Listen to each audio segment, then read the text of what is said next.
ये कहानी एक ऐसे सीरियल किलर के बारे में है जिसकी आपराधिक हरकतें, उसके बचपन की घटना ने उसके ऊपर गहरा छाप छोड़ा। इस कातिल के कई जुर्म सालों तक कोल्ड केस बने रहे, लेकिन उसकी आखिरी विक्टिम ने बहुत सूझबूझ से उसे पकड़वाने में मदद की। तो आइए जानते हैं स्पॉट्सविल्वेनिया के सीरियल किलर की कहानी। स्पॉट्सविल्वेनिया काउंटी, वर्जीनिया, 9 सितंबर 1996। कातिल ने काम से छुट्टी ली। उसने अपने मालिक से कहा कि उसके दांत में बहुत दर्द है, लेकिन डेंटिस्ट का अपॉइंटमेंट सिर्फ एक बहाना था, क्योंकि कातिल एक शिकार की तलाश में निकला था। कातिल कुछ दिनों से एक लड़की का पीछा कर रहा था। वो गौर से उसकी रूटीन नोट कर रहा था। 16 साल की सोफिया मार्लिन सिल्वा पोर्टलैंड हाई स्कूल के स्टूडेंट थी और वो अपने घर के बरामदे में बैठकर वो होमवर्क कर रही थी। सोफिया के माता पिता हेम्बर्तो और फिलिस दोनों नौकरी पर थे, लेकिन सोफिया की बड़ी बहन 21 साल की पामेला घर पर थी। जब पामेला ने सोफिया को अंदर खाने पर बुलाया और सोफिया ने जवाब नहीं दिया तो पामेला बाहर गई। सोफिया तो नहीं मिली, पर उसका नोटबुक और ग्रेप सोडा बरामदे में नजर आया। पामेला ने बहुत देर तक बहन को ढूंढा, पड़ोसियों से पूछा, मगर वो नहीं मिली। हेम्बर्तो और फिलिस घर लौटे और अपनी बेटी को ढूंढने निकले। आखिरकार रात ढलने पर उन्होंने पुलिस को फ़ोन कर लिया। माँ बाप ने पुलिस को यकीन दिलाया कि उनकी बेटी घर से भागी नहीं थी। उनका खुशहाल घराना था, उनके अपनी बेटी से अच्छा रिश्ता था। पड़ोसियों से भी पूछताछ की गई तो कुछ लोगों ने बताया कि वो उस वक्त घर पर थे। कुछ लोग तो बाहर गार्डनिंग भी कर रहे थे, लेकिन किसी को कोई संदिग्ध नहीं दिखा और न ही किसी ने कुछ सुना। लगता था कि सोफिया को ज़मीन निगल गई। सोफिया के मिसिंग पर्सन पोस्टर छापे गए। गुमशुदगी के 6 दिन बाद America's most wanted TV show में उसके बारे में बताया गया था और सोफिया को ढूंढने में मदद भी करनी चाहिए। पूरे शहर में सोफिया के लापता होने की खबर फैल चुकी थी। एक लेडी ज्योतिषी ने फैमिली से संपर्क किया और कहा कि मेरे अंतर्मन ने कहा है कि सोफिया अब इस दुनिया में नहीं है। मैं उसे पानी में पौधों और झाड़ियों के बीच देखती हूँ। वॉलंटियर और हेलीकॉप्टर के जरिए आसपास के इलाके की तलाशी ली गई, लेकिन सोफिया नहीं मिली।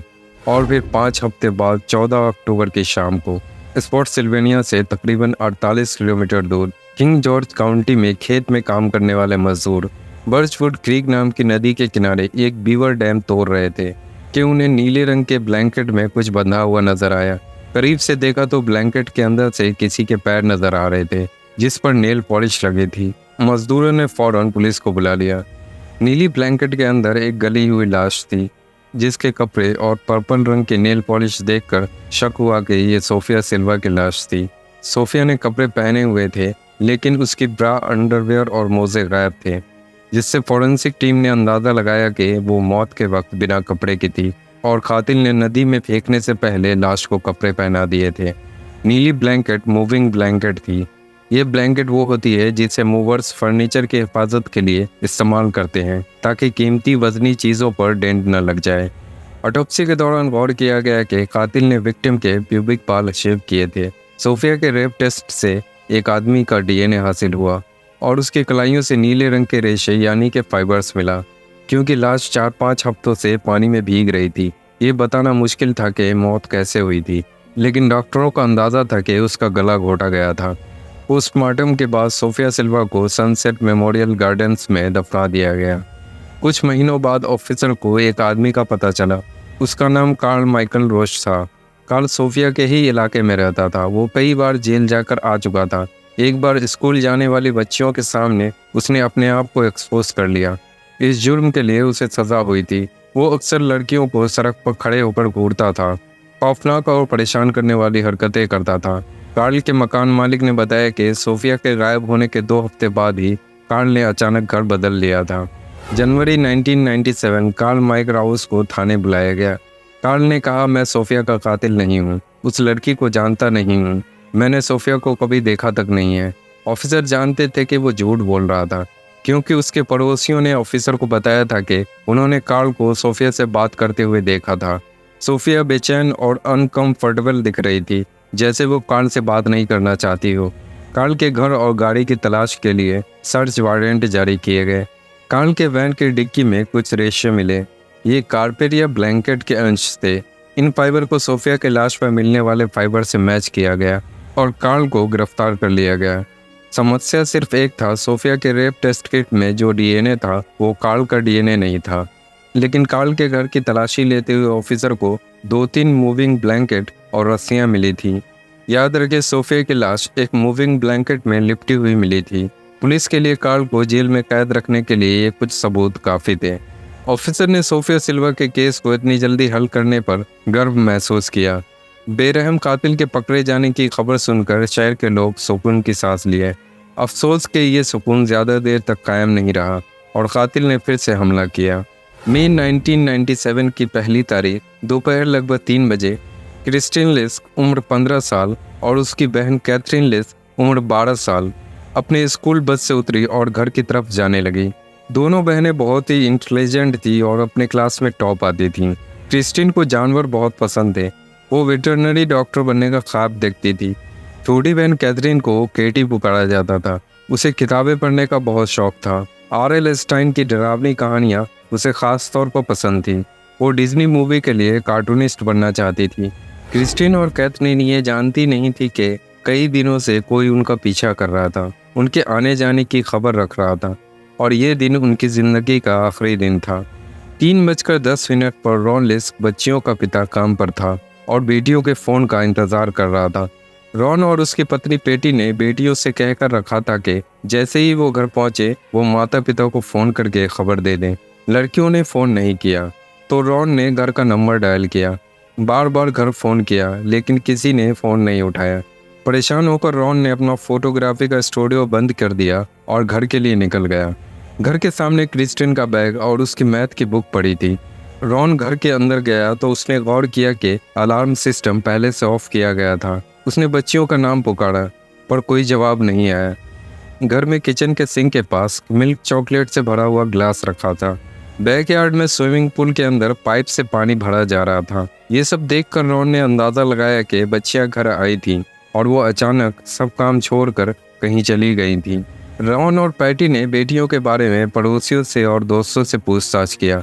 किसी ने उन्हें नहीं देखा था। घबराकर माता पिता ने पुलिस को फ़ोन किया और तलाश फौरन शुरू हो गई क्योंकि सोफिया सिल्वा का कत्ल सबके दिमाग में ताज़ा था। 1,500 वॉलंटियर की सर्च पार्टीज, पुलिस के हेलीकॉप्टर और K9 डॉग्स का इस्तेमाल किया गया लेकिन बच्चियों का कोई नामो निशान नहीं मिला। गुमशुदगी के 5 दिन बाद लिस्क फैमिली के घर से लगभग 65 किलोमीटर दूर साउथ एना रिवर में कैथरीन का बैग पानी में तैरता हुआ नजर आया। उसके कुछ घंटे बाद एक हाईवे मेंटेनेंस वर्कर पुल के ऊपर ब्रिज की मरम्मत कर रहा था। उसने पानी में कुछ ऐसी चीज़ दिखाई दी जो उसे लगा कि किसी ने 2 प्लास्टिक के पुतले मजाक के तौर पर पानी में फेंक दिया है। आदमी करीब गया तो उसे समझ आया कि ये 2 लड़कियों की लाश थी। आदमी ने फौरन पुलिस को फ़ोन किया। ऑफिसर ने रॉ और पैटी को दिल दहला देने वाली खबर सुनाई। क्रिस्टीन और कैथरीन मिल चुकी थी लेकिन वो जिंदा नहीं थी। उन्हें उनकी लाश मिली थी। इस खबर ने पब्लिक में कोहराम मचा दिया। एक शांत शहर जहां हर कोई एक दूसरे को जानता था। बच्चे बेफिक्र होकर बाहर खेलते थे। क्राइम रेट 9 होने के बराबर था और अब कुछ महीनों के अंदर 3 मासूम लड़कियों को किसी ने बेरहमी से कत्ल कर दिया था। क्रिस्टीन और कैथरीन के पोस्टमार्टम के दौरान कुछ अहम बातें सामने आई। दोनों लड़कियों ने कपड़े पहने हुए थे लेकिन उनके अंडरवेयर गायब थे। कातिल ने दोनों लड़कियों के प्यूबिक बाल शेव किए थे। दोनों के फेफड़े में बाथ टब का पानी था, यानी कि उन्हें पहले बाथ टब में पानी में डुबाया गया था और फिर उनकी लाशों को नदी में फेंक दिया गया था। क्रिस्टीन और कैथरीन के जिस्म पर नीले फाइबर पाए गए जिन्हें देखकर फॉरेंसिक टीम चौंक गए। याद रखे, सोफिया सिल्वा के लाश से भी यही फाइबर बरामद हुए थे।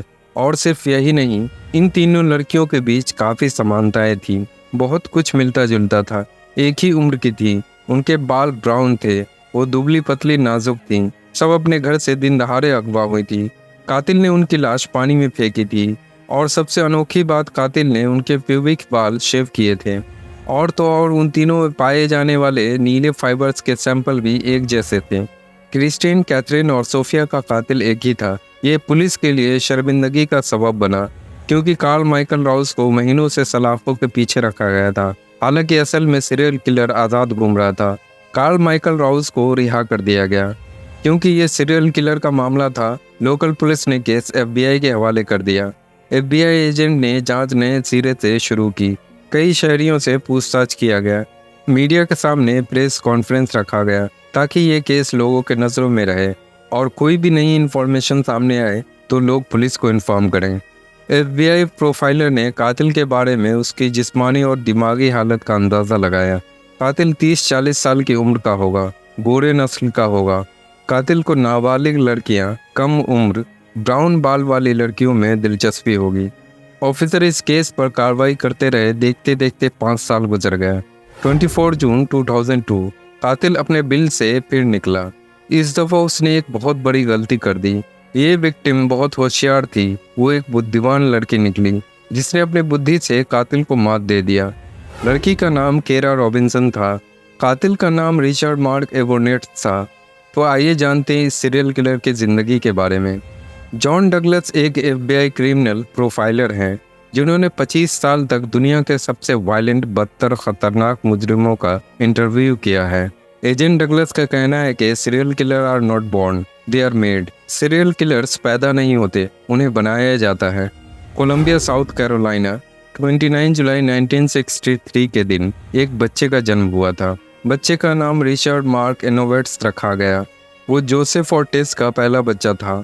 क्योंकि उसके चाचा का नाम भी रिचर्ड था, बच्चे को मार्क नाम से पुकारा गया। जब मार्क 5 साल का था, उसकी बहन क्रिस्टीन का जन्म हुआ और जब वो 8 साल की उम्र को पहुंचा तो एक और बहन जेनिफर ने उसकी फैमिली कंप्लीट की।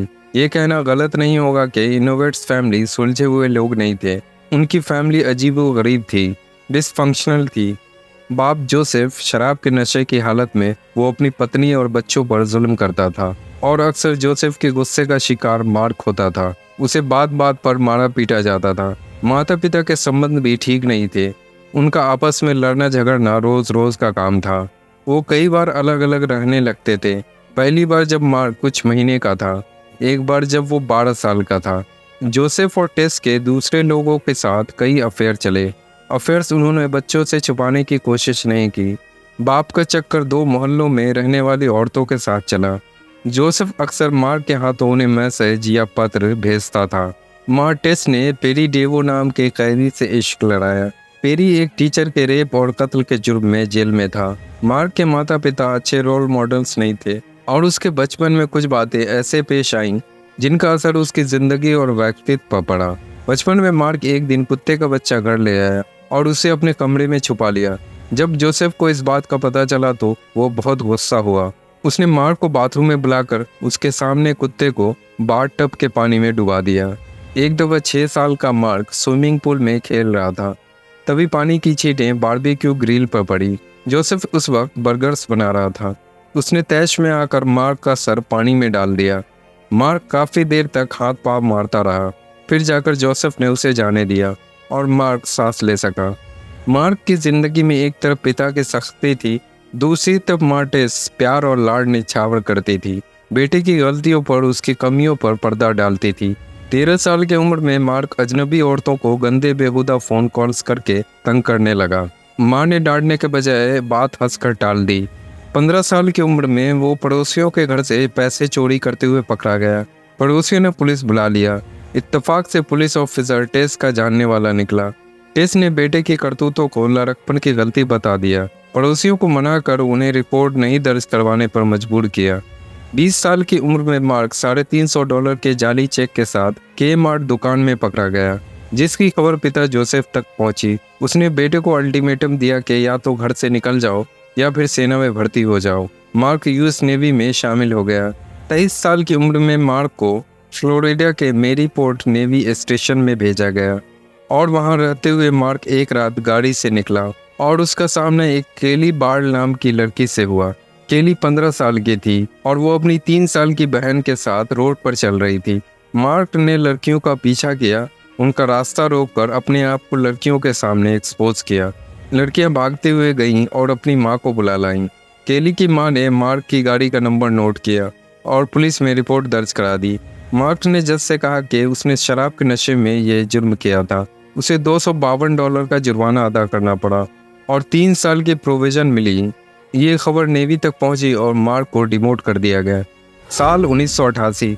25 साल की उम्र में मार्क ने बोनी लू गावर से शादी की। शादी के वक्त बोनी 16 साल की थी। इस मौके पर मार्क ने माँ और बहनों को बुलाया, लेकिन पिता जोसेफ को नहीं बुलाया। नवंबर 1992 मार्क ने नेवी छोड़ने का इरादा किया। उसे ऑनरेबल डिस्चार्ज मिला और साथ में बेशुमार मेडल्स और इनाम मिले। आगे कुछ सालों में मार्क ने कई नौकरियां की। मैकेनिक शॉप में मैनेजर से लेकर सेल्समैन और सोलर टेक्नीशियन का काम किया। जून 1995 में मार्क 31 साल का था और बोनी 23 साल की थी। मार्क ने बोनी में दिलचस्पी लेना छोड़ दिया था और उनके बीच झगड़े शुरू हो गए थे। एक शाम जब बोनी दोस्तों से मिलने गई थी, मार्क पिस्तौल और नीली हथकड़ी के साथ किसी के घर में घुस गया। घर में दो बहनें अकेली थीं, एक 11 साल की और एक 13 साल की। लड़कियों का नाम पब्लिक में आम नहीं किया गया है। मार्क ने छोटी बहन को बाथरूम में बंद किया और 13 साल की लड़की के साथ रेप किया। जब बच्चियों के माँ बाप घर लौटे, मार्क फरार हो चुका था और वो इस जुर्म के लिए कभी पकड़ा नहीं गया। मार्क जैसे सीरियल किलर के साथ ऐसा ही होता है। वो शुरू में छोटे छोटे जुर्म करते हैं जिनसे उन्हें बहुत मज़ा आता है। दोबारा वही जुर्म करते हैं, लेकिन दूसरी तीसरी बार इनको एक्साइटमेंट नहीं मिलता क्योंकि नयापन ख़त्म हो जाता है, तो वो एक कदम और आगे बढ़ते हैं। फिर आहिस्ता आहिस्ता सारी हदें पार कर देते हैं। अगस्त 1996 में बोनी मार्क से अलग हो गई और वो कैलिफोर्निया चली गई। उसके एक महीने बाद मार्क ने सोफिया सिल्वा का पीछा करना शुरू किया, उसे अगवा करके कत्ल कर दिया। मई 1997 में मार्क ने लिस्क बहनों को अगवा किया, उन्हें रेप करके उन्हें भी मार डाला। साल 1999 में मार्क अपनी माँ और बहन के साथ एक रेस्टोरेंट में नाश्ता कर रहा था। वहाँ उसकी मुलाकात होप मैरी कैरोली नाम की वेटरन से हुई। कुछ महीनों बाद ही दोनों ने शादी कर ली। मार्क 36 साल का था और होप 17 साल की थी। ऑफिसर का मानना है कि मार्क जब तक अपनी नई नवेली दुल्हन के साथ खुश था, वो अपने जुनून पर काबू पा सकता था। पर जैसे ही पत्नी की उम्र बढ़ती गई और वो लड़की कम औरत लगने लगी, तो वो मार्क के दिल से उतर जाती थी। जून 2002 में मार्क और होप की शादी को 3 साल हो चुके थे और मार्क फिर से बेचैन रहने लगा था। उसने कई दिनों से एक विक्टिम चुन रखी थी। वो उसकी रूटीन से अवगत था। उन्हीं दिनों मार्क की माँ ने डिज्नी वर्ल्ड जाने का प्लान बनाया। होप जाने के लिए बेताब थी, लेकिन मार्क ने कहा कि मेरे पास बहुत ज़्यादा काम है, आप दोनों चली जाएं। 24 जून 2002 पत्नी और माँ के चले जाने के बाद मार्क ने नौकरी से छुट्टी ली, विक्टिम के घर की तरफ गया और गाड़ी में बैठकर लड़की का इंतज़ार करने लगा। खुशकिस्मती से उस दिन लड़की ने अपने रूटीन से बाहर कोई प्लान बना लिया था। मार्क काफ़ी देर तक वहाँ ठहरा रहा, लेकिन वो नहीं आई। मार्क ने सोचा ये लड़की नहीं तो कोई और सही। वो एक इलाके से दूसरे इलाके तक घूमता रहा। अचानक उसे एक लड़की पौधे में पानी देते हुए नजर आई। लड़की 15 साल की केरा रॉबिन्सन थी, जो अपनी दोस्त हैदर के घर आई थी। केरा और हैदर गर्मी की छुट्टियों का फ़ायदा उठा रही थीं। उन्होंने कुछ दोस्तों के साथ किसी के कॉटेज में जाने का प्लान बनाया था। पिकनिक और स्विमिंग का इरादा किया था। दोनों लड़कियां तैयार हो रही थी कि हैदर की माँ ने घर पर फ़ोन किया और बेटी से कहा कि जाने से पहले बाहर पौधे में पानी दे देना। क्योंकि केरा तैयार हो चुकी थी, उसने दोस्त से कहा कि मैं पानी दे देती हूँ, तुम तैयार हो जाओ। केरा फ्रंट लॉन पर थी, तभी घर के ड्राइववे पर एक डार्क ग्रीन पोंटिया कार आकर रुकी। गाड़ी से एक मुस्कुराता हुआ आदमी निकला। उसने बेसबॉल कैप, शर्ट और जीन्स पहनी हुई थी। उसके हाथ में मैगजीन से भरा हुआ बाइंडर था। आदमी पढ़ा लिखा, अच्छे व्यवहार वाला लग रहा था। उसने करीब आने की कोशिश नहीं की। दूर खड़े होकर पूछा कि घर किसका है। केरा ने कहा कि मेरी दोस्त का है, लेकिन उसके माता पिता घर पर नहीं हैं। आदमी ने कहा कोई बात नहीं, मैगजीन उन्हें दे देना। केरा मैगजीन पकड़ने आगे बढ़ी और अचानक उसके गर्दन पर कोई ठंडी चीज़ लगी। आदमी ने कहा मेरे पास पिस्तौल है, खामोशी से मेरे साथ चलो। अजनबी ने गाड़ी का पिछला दरवाज़ा खोला। सीट पर एक बड़ा सा प्लास्टिक का कंटेनर रखा था, जिसमें आदमी ने केरा को बिठा दिया।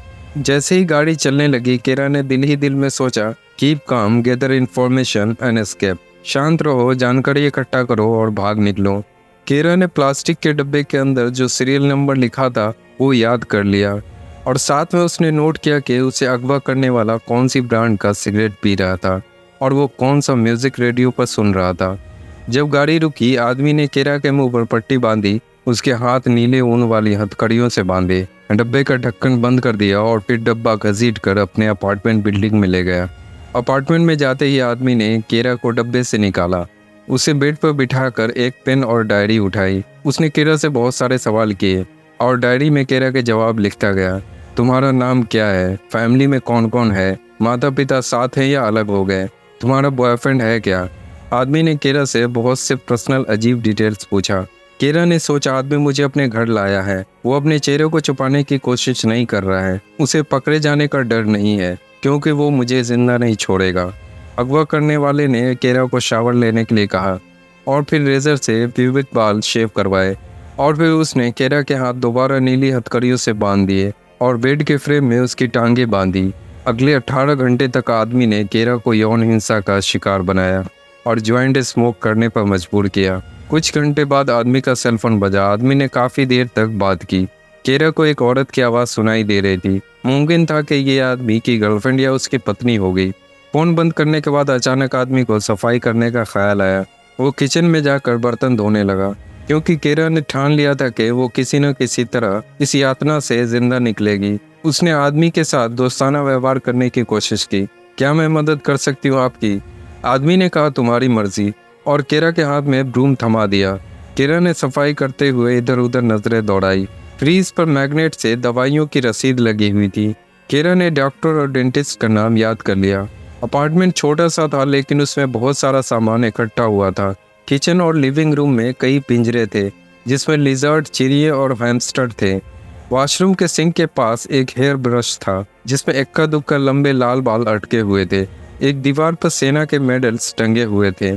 केरा ने तमाम बातों को नोट किया, ये सोच करके जब वो फरार हो जाएगी तो इन चीज़ों की मदद से इस आदमी की शनाख्त हो जाएगी। कुछ घंटों बाद उस आदमी को नींद आने लगी तो उसने केरा को दोबारा हथकड़ियाँ पहनाई और उसकी एक टांग बेड से बांध दी। केरा ने आदमी के सोने का इंतजार किया। जब वो खर्राटे लेने लगा तो केरा आराम से बैठी। उसने अपनी टांगों की रस्सियाँ खोली, फिर उसने अपनी शॉर्ट्स पहनी क्योंकि उसके हाथ बंधे हुए थे जिससे टी शर्ट पहनने में मुश्किल हुई। उसने एक हाथ को मरोड़ कर किसी तरह हथकड़ी से निकाल लिया। फिर वो दबे पांव दरवाजे तक गई। दरवाजे के सामने वही प्लास्टिक का डब्बा रखा हुआ था। पास में वैक्यूम क्लीनर था। केरा जानती थी कि उसे खामोशी से यहाँ से भागना पड़ेगा। अगर आदमी उठ गया तो वो यकीनन उसे मार देगा। केरा दरवाजे तक पहुंची। उसने दरवाजे का हैंडल एक झटके से खोला और रोड पर भागी। पार्किंग लॉट में एक गाड़ी खड़ी थी जिसमें 2 आदमी बैठे थे। केरा ने उनसे कहा, मेरा नाम केरा रॉबिन्सन है, प्लीज़ मुझे पुलिस स्टेशन लेकर चलें, मुझे अगवा किया गया है। गाड़ी वाले ने केरा को थाने ले गए। वहाँ उसने ऑफिसर को सारी बात बताई और क्योंकि केरा की याददाश्त कमाल की थी वो पुलिस ऑफिसर के साथ वापस उस इलाके में गई। अपार्टमेंट बिल्डिंग एक जैसी लग रही थी। केरा ने कहा कि मुझे 100% याद नहीं है कि उसका अपार्टमेंट कौन सा है। इत्तेफाक से बिल्डिंग की मेंटेनेंस करने वाला मेंबर वहाँ से गुजर रहा था। केरा ने अपहरणकर्ता का हुलिया उस आदमी को बताया और साथ में यह भी कहा कि आदमी की पत्नी के लंबे लाल बाल हैं और उनके बहुत सारे पालतू जानवर हैं। उस आदमी ने कहा, हाँ मैं जानता हूँ, और उनके अपार्टमेंट की तरफ इशारा किया। स्वाट टीम ने उस अपार्टमेंट में छापा मारा। केरा रॉबिन्सन का अपहरणकर्ता रिचर्ड मार्क इनोवेट्स वहां से फरार हो चुका था। अपार्टमेंट की छानबीन की गई। कमरे में एक लॉक बॉक्स बरामद हुआ जिसमें से मार्क ने सोफिया सिल्वा, क्रिस्टीन और कैथरीन लिस के बारे में न्यूज़पेपर के आर्टिकल काट कर रखे हुए थे और साथ में सैकड़ों नंगी फोटोज और 100 के करीब लड़कियों के अंडरवेयर्स थे। रिचर्ड सिर्फ केरा का अपहरणकर्ता नहीं था, वो 3 लड़कियों का कातिल भी था। इससे पहले कि वो कोई और जुर्म को अंजाम दे उससे पहले उसे पकड़ना बहुत ज़रूरी था।